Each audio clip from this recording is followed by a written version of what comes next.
ഇന്ന് ഒരു പുതിയ ട്രെൻഡ് വന്നിട്ടുണ്ട്. കല്യാണം കഴിഞ്ഞ പെണ്ണുങ്ങളുടെ പേര് മാറും. കല്യാണം കഴിഞ്ഞ പെണ്ണിന്റെ പേര് മാറി.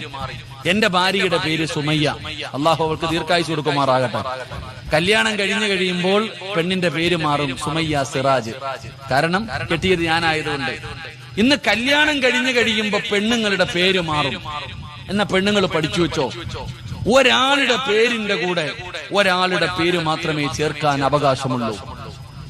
ഒരാളുടെ പേരിന്റെ കൂടെ, നിന്റെ പേരിന്റെ കൂടെ ഒരാളുടെ പേര് മാത്രമേ ചേർക്കാൻ അവകാശമുള്ളൂ. അത് ആരുടെ പേരാണെന്നറിയോ?